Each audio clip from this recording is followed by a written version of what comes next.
আর কত দেখাবে? লাইট কোথায় পাবো? আমার যা আছে লাইট এতেই তো হবে। লাইট কোথায় পাবো?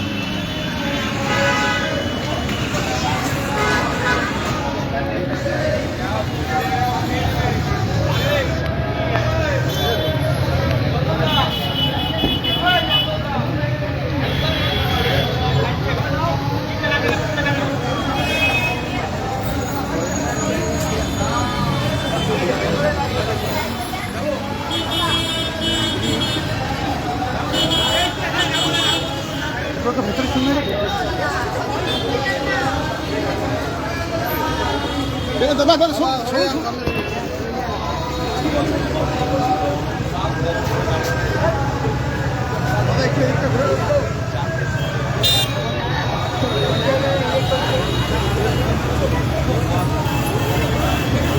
আরে কি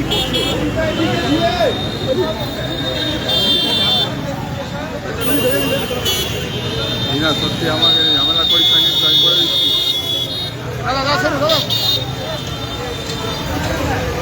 ঠিক আছে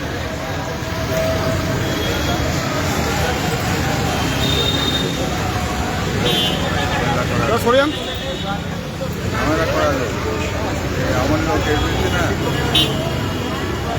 পুরো ঝামেলা করার লোক। একটা এমন লোক এসেছে, ঝামেলা কিছু করিস না। এখানে কেন এইভাবে মোছা হলো? হ্যাঁ আমার কিন্তু আমি কিন্তু এখানে মোছা করলো, পরিষ্কার করলো।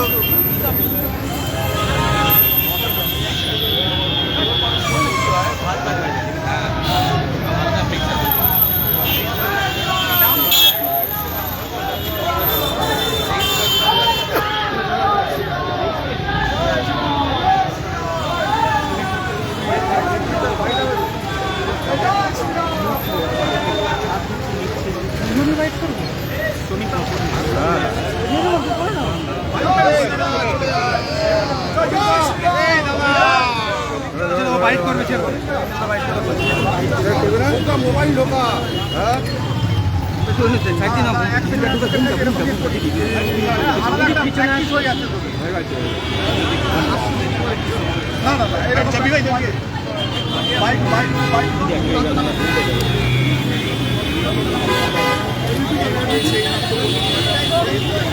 সেখানেই হোক।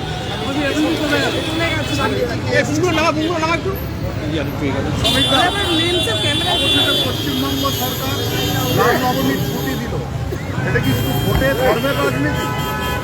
ওটা আমরা তো ভগবান রামচন্দ্রকে নিয়ে কোনো রাজনীতি করিনি। ভারতের আত্মপরিচয়, আত্মমর্যাদা, জাতীয় গণতন্ত্রের প্রতি যারা তার জন্মস্থানে গর্ভগৃহে তার মূর্তি প্রতিষ্ঠা হয়। বিদেশি আক্রমণকারী ধর্মচিহ্নকে মুছে দেওয়া হয়।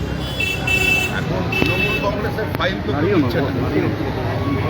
তৃণমূল কংগ্রেস মা কালীকে ধরেছে, মা কালী মন্দির পার অসম্ভব।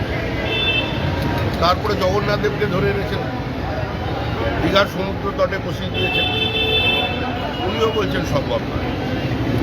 এখন শেষ পেশ রামনবমী, আর মমতা বন্দ্যোপাধ্যায়ের রাজনীতি এখন রামনবমীর কথা বলবেন, আবার সন্ধ্যাবেলায় গিয়ে বলবেন জয় শ্রীরামটাও দাঁড়া গেছে, তোমরা আল্লাহর নামে শান্তি চাও।